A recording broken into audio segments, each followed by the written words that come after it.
on to the farmer story. 2 farmer story sessions now for the afternoon. So introducing myself, I'm Niall Murphy. Myself and my wife Lisa, we farm in southwest Missouri in the United States. We're back living in Ireland at this stage. So I think what we're going to have this afternoon, I think we're going to have a super session. We're going to have 2 very contrasting stories. We'd like it to be a very interactive session, so please, lots of questions from the floor when the lads are done speaking. We don't want it to be top down at all. I've read both of the lads' papers. I'd advise everyone, please, when you get the link, to download it and print it off, because there are a lot of good dry matter in the papers. Matt sent me the time difference from Tasmania to Cork. Matt sent me his at about 2 in the morning, and got it on my phone, read the paper, and I think I jumped up and started writing a few notes. So they are bloody good papers. 2 different approaches. You're going to hear two guys doing very high performance on farms, 2 very different approaches. So maybe as we go through, just have a listen and see if you can draw whether or not the same principles apply to both businesses. Firstly, we're going to start with Jerry and Anya Maguire, farming near the Horse and Jockey in Tipperary.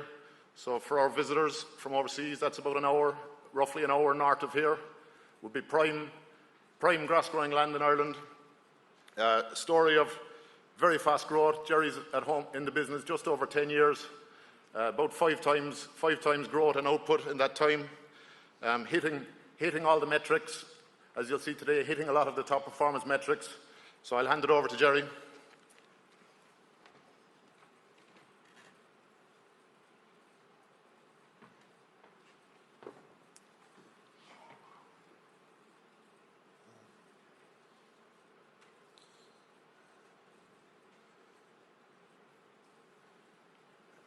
Hi there, everyone. My name is Jerry Maguire. I'm from the Horse and Jockey, Thurles, County Tipperary. This is our story. Basically, it's just about a family farm, how we grew from where we were when I came home in 2009 to today in 2022. So I just start off there. Firstly, this is my family. My wife Anya on the photo on the left. We were married there in January there in 2022. And my dad and my mother, Liam and Claire. So it's very much a family farm. I have 1 sister, Siobhan, and she's living close by as well.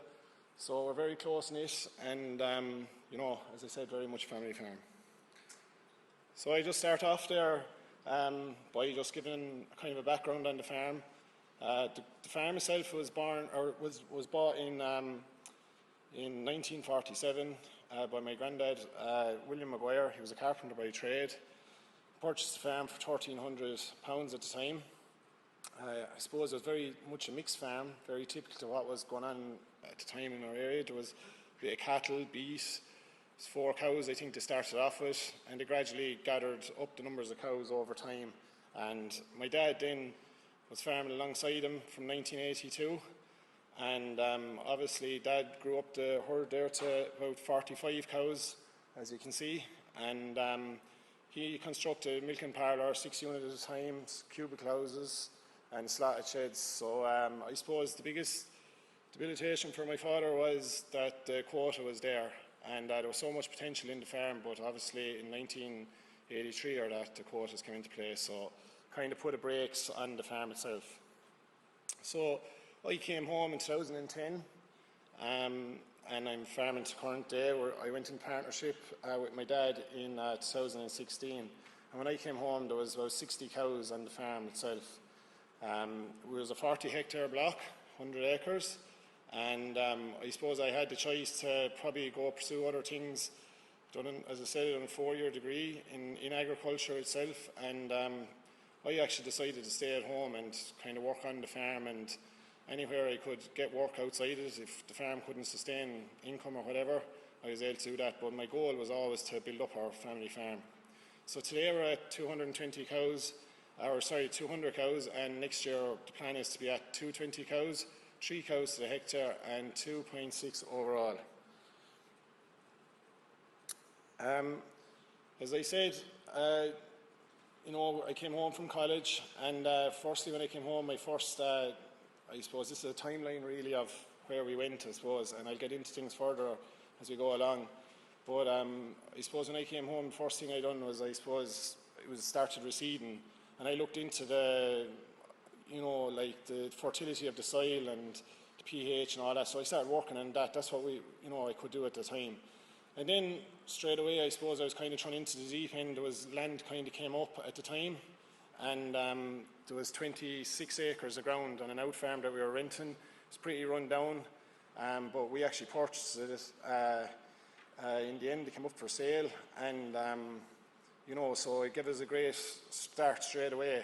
And I suppose it was, it just helped us be able to, in the future, be able to grow the farm on the home block. So I suppose with quotas in mind, we constructed a silage slab in cubicles, expanding slowly.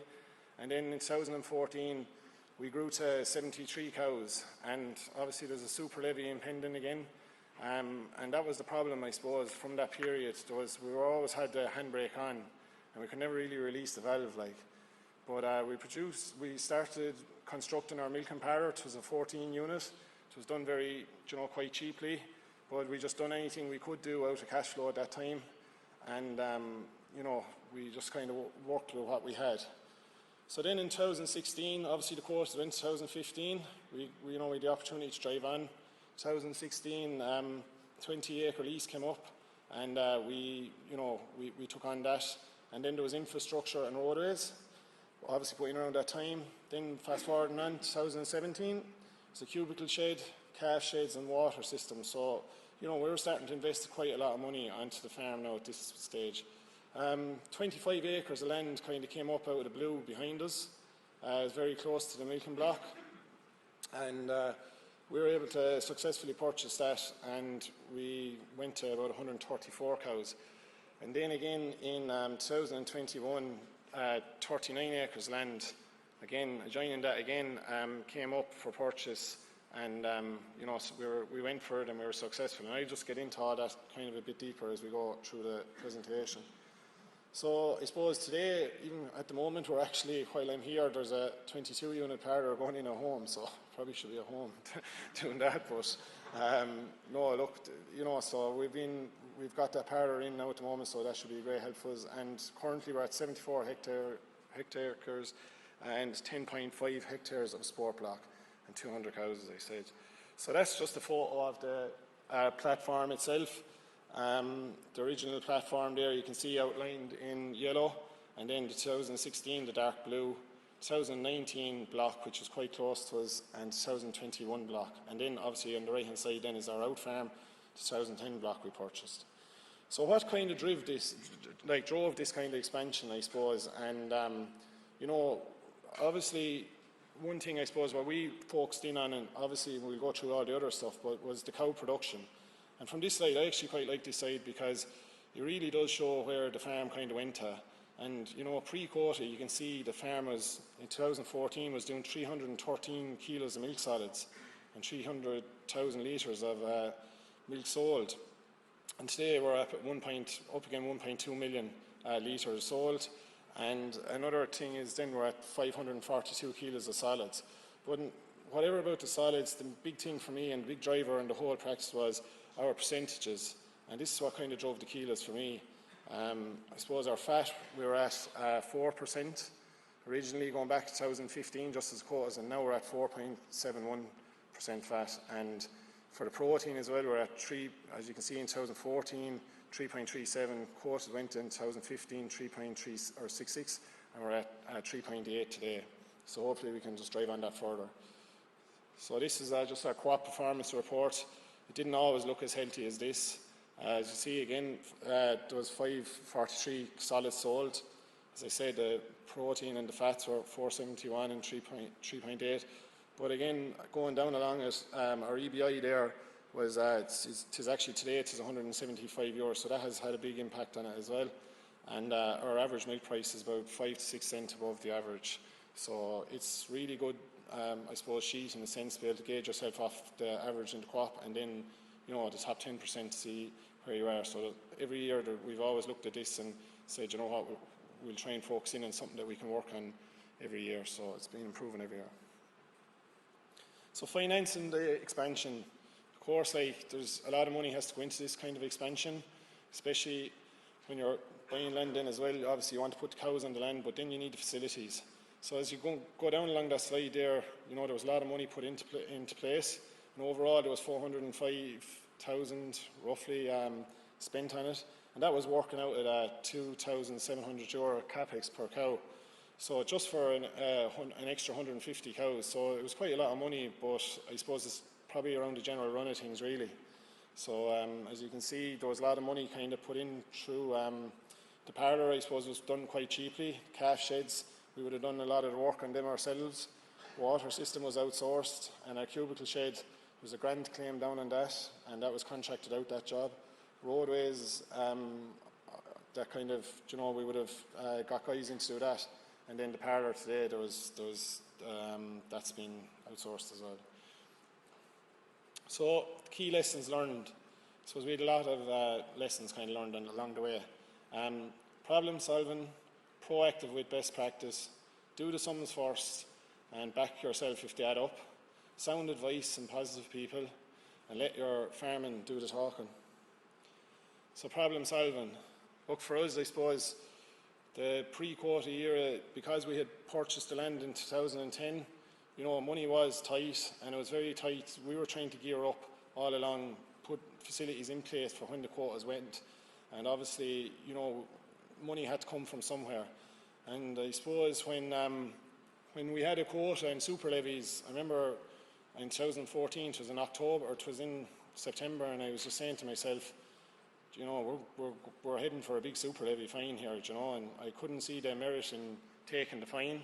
So we took the decision to dry off the cows on the 3rd of October, and I'd seen an ad in the journal, and just on, I'd say, on 5th or 6th of October, I was gone to Australia to harvest, and brought home the money. That was my plan straight away, was just go out there and make as much money as I possibly could, and came back and we installed a bulk tank. And it was just those kind of things, challenges along the way, we had to kind of meet to probably fulfill, I suppose what was my dream at the time, I suppose. Again, like we, lacking winter accommodation just before we done that big shed, and as we call it. So we were out wintering stock and kale, and it was fantastic. We great results on it. It was a bit laboursome, but we done what we had to do. Then I suppose as the herd has increased, we realised the potential from the farm, and then as we were maybe purchasing more land, we knew we needed cows to pay for this, and we found that by contract rearing our stock, it gave us great relief, and it just meant less work on the farm, and resulted really, to be honest, in more profit for us. And we were very fortunate enough that the contract rearer we have, he was definitely, I can safely say he would rear the stock better than ourselves, and we knew when we had someone like that, we're on the right path. So I suppose we put the wheels in motion and we figured it out before we got there, and that was kind of always my kind of motto, just, kind of get going, and then we'll kind of, maybe see where it gets us. So be proactive with best practice. So we were originally a British Frisian herd, and as you can see from the previous slides, obviously the solids were quite low, and the percentages in fat and stuff like that were quite low. So we started increasing in high BI. We started doing that for many years, and it worked quite well for us, but I just always felt that we needed that just extra kick, and by crossbreeding we went ahead and done that. Now, I suppose anyone would know our area in the horse and jockey, Tipperary, it's very much a British Frisian kind of country, and to go up crossbreds for us around our parish anyway, I suppose, was kind of, it wasn't really kind of the done thing now. To be honest, there is a good few farmers in our area now have gone down that road, and they're seeing the benefits too, so it was a massive decision to make, and one that really paid off. So clover oversown, again, there's a lot of talk about that there today. Look, we just jumped on that as well. We've seen an opportunity. Obviously, if the science is there and it's working, we felt that, especially none more than ever with the expensive fertiliser, the way fertiliser has been rising this year, it's definitely a good decision. And I think for sustainability, we'll be going further with that. So we've done a lot of that, clover oversown. So technical performance makes things happen, and that's really it. Obviously we had huge payment, I suppose, to make out, and it was always in the back of our mind, that we have to pay our whatever debt is down on the land and stuff like that. So we had to have the repayment capacity to do this, and that came from technical performance. So I suppose we're chasing the Moore Park net profit of €2,500 per hectare. And as you can see, just I put up this quick table here of just basically the Moore Park results and our own and where we compare to it. Grass growing last year, we grew just 16 tonne last year, and Moore Park was at 15. 100% of the milking platform in Moore Park, we've 88% of our milking platform. We've done around 540 kilos of solids, and Moore Park is 475. Our meal feeding is around 700 kilos. We were, I suppose, a few years ago maybe slightly lower than this, but we found that we were kind of getting a bit tight with, just droughts and stuff like that in the last couple of years, so that's kind of crept up. But we're happy enough to kind of feed there. We feel we're getting good performance to the cows and their holding condition and stuff, so it's working, we're happy at that figure. We wouldn't like to be claiming a huge amount more, but if needs be, we have to do what we have to do. And then I suppose the big one, the kilos of milk solids per hectare, where Moore Park's obviously at 1380, which is slightly higher than our own, is at 1300. But I suppose in saying that, then we're not fully stocked up yet. So our 6-week calving rate has really driven our performance, I suppose, our technical performance. Consistently for the last number of years, we've been getting in around 85 to 90%. But before that, it wasn't always like that. So, we really worked hard on that, and that's definitely come from breeding and genetics over the last number of years. So just on the land there, I suppose that's the biggest reason, I suppose, we've been able to get to where we have been able to get to, and it's because of access to land. And I suppose our first purchase of land was in 2010, as I said, and I'll just flick on, as you can see, it's just the one on the right hand side here. And so like there wasn't much figures done really on that land, being honest. We just went and we tried to buy it, and we were successful in it at the time. And there's no more out farms purchased or taken since.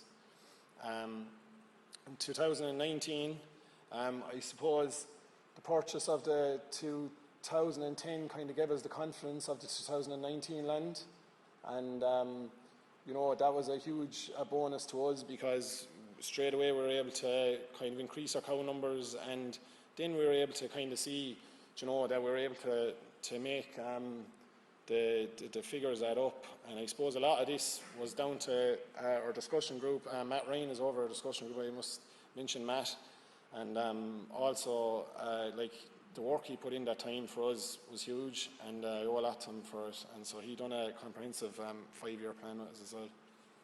So no sooner had we that kind of bought, another block of ground came up, and which was, we didn't even have time to breed really, to be honest. I was kind of shocked when it was kind of said to me, and I kind of sat in it for a couple of weeks. But I knew in the back of my mind this was going to be a great opportunity for us. So I definitely didn't say no at the start anyway. And I suppose I contacted obviously certain people around me, and one was Paddy Kelly, and Paddy is also involved in our discussion group, and Paddy really gave us fantastic help with this. And when we done the figures, crunched all the figures, and it really kind of made sense to go and purchase this. So I suppose sound advice, this is so important, like when you're kind of spending that kind of money, and you're in a growth phase, you need proper sound advice from people around you. And I was very lucky at home, and I'd say to any kind of parents and family, like, our parents were very open-minded, and they realised the potential, and they always listened, like, and they knew, I suppose I had my my kind of degree done, and they kind of, they trusted me, my parents. And also when Anya came on the scene as well, Anya knew exactly like that she trusted us as well, that we'd make the right decisions and this was the right thing to do. And again, our mind discussion group, I joined this in 2011, and single-handedly it was one of the best decisions I ever made, because there's a group of farmers in it that you could always turn to for advice, whether it be outside of farming or within the farming circles. but they were super, and they always, encouraged everything we done at home. Inspiring farmers, I suppose, look, when I was coming home farming, I was going to these kind of things, and I was going to different farm groups, and host farmers always made a big impact on me, listening to them and seeing what they kind of done, and whether I only took one thing home. I always tried to take something home from, and there was one particular farmer that was, I was doing my placement with, and he just had a huge impact on me. I was very fortunate to have a great farmer that I went to, but he had a huge impact. So I'd always say that to guys, if you're taking on students or anything like that, be very mindful of the impression you leave on them. It can have a lasting effect, so thankfully I was very lucky that way. So friends from college, again, good support network there. I had an excellent accountant, very fortunate at that. And then, sound advice, I was upskilling myself the whole time. We were host farmers there for the Irish Farmers Journal Grass course, and we met some fantastic farmers in this course. And, I learned so much and got so much sound advice off these guys too. So this slide is just what I found about it was let your farming do the talking. So do the best possible job you can in what you have. Whether you have only 100 acres or 500 or 600 acres, try and go out and do the best job you possibly can. And then, I suppose, because of this, you be mindful of opportunities, and opportunities will come your way. And I found, by not forcing them opportunities, they kind of came our way, I suppose reputation is invaluable, and treat all people with respect. I suppose we're talking about labour kind of things here today, and it's probably an issue in farming. And I suppose one thing I'd say is, treating people with respect was huge for us, because people came, and any help we ever needed by contractors or labour on the farm came our way, and we have a great relationship with any labour that works on the farm. So I suppose efficiency, this is what really drove all this, and I suppose we're here today, and there's an awful lot about efficiency. Most of the talk here today is actually about efficiency when it really comes back around to it, and that's what's needed. And anywhere you can make the gains, I think you should try. So we are hoping, we were successful enough to grow 16 tonne of grass last year, but look, maybe going forward, be realistic. If we can stay close to 15 tonnes with clover and stuff like that, we'd be quite happy with that.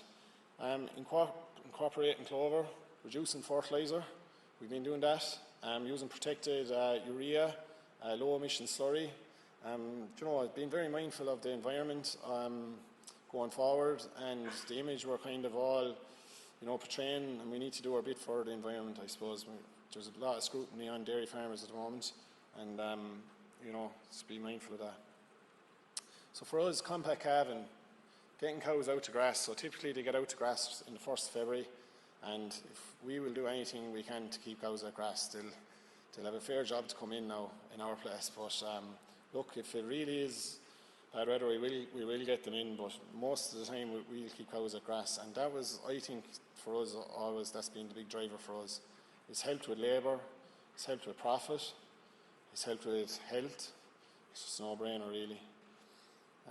High EBI, crossbreeding, I don't disagree with either route for guys to go with, but for us, we married the two together, I suppose. And we started with high EBI, crossbred. We've definitely seen the gains, and that's been huge.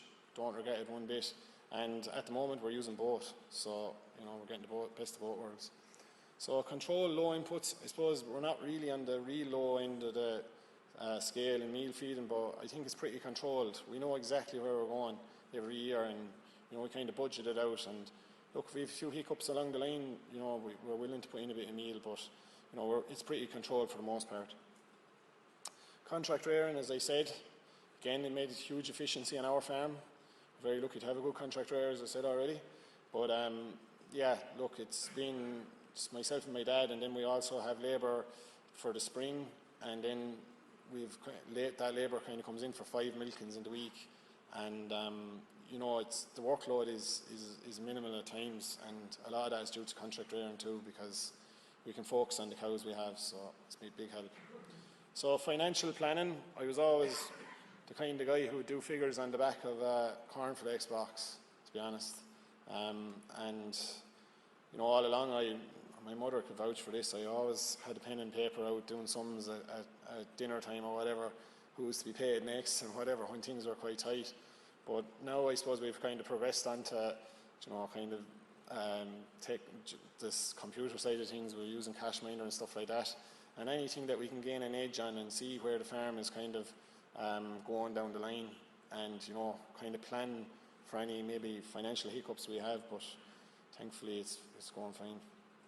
So sustainability, as I said, we're mindful of the CO2 and our emissions and all that, so I won't go into that further. And then again, labour, I feel like we have a really good working relationship with anyone that kind of works on the farm.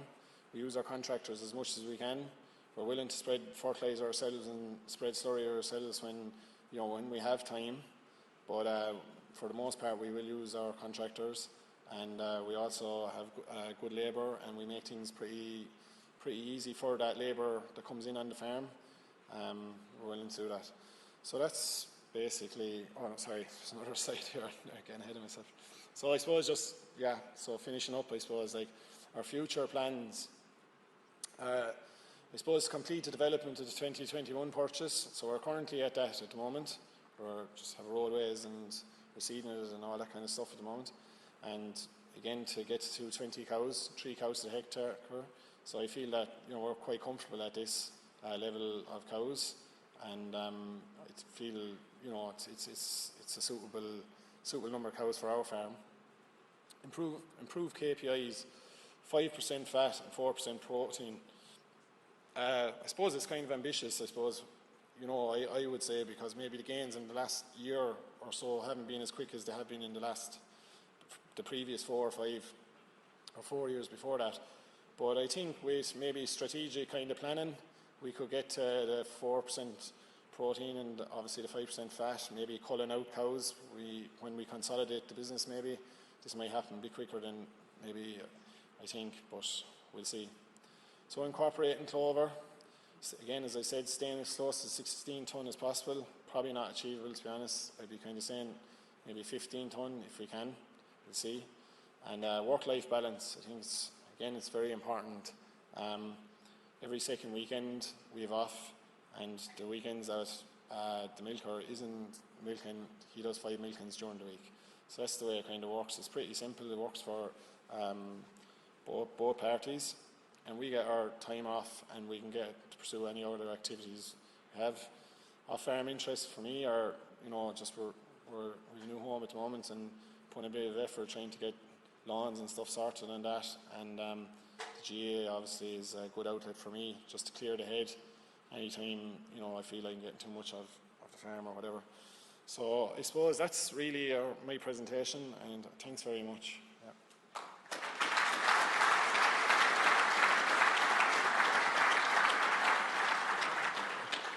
Thanks very much, Jerry, for that. It was a great presentation. It's very interesting seeing you benchmark yourself so strongly against Moore Park, and you're tracking their performance so closely. It's interesting, isn't it, that like what we measure, we achieve, and geez, you're trying out some serious numbers there. So what we might do, if we can for now, is we'll hold questions for Jerry, and we'll move on to Matt, and we'll do an open session afterwards of Q&A. So Matt Gunning.